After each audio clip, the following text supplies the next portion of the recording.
So there are some different uses for exclamation marks.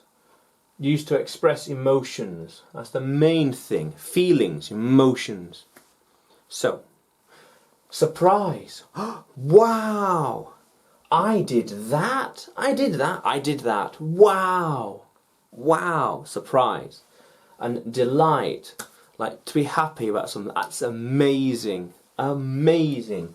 I knew you could. I knew you could. I knew he could. That's amazing. Delight. And pain. Ooh. Oh. The blades cut deep. Ooh. That really hurt. That really stung. It stings.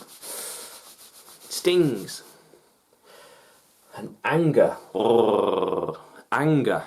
Angry. How could he do that? How could they say that? Why did they do that? Ugh. Anger. So surprise, like taken aback. Amazing.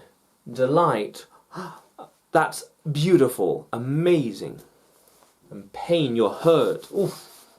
And anger. You're upset. You're angry about something. I did that. I knew you could. The blades cut deep. How could he do that? How cool is that, language explorers? Let's keep exploring.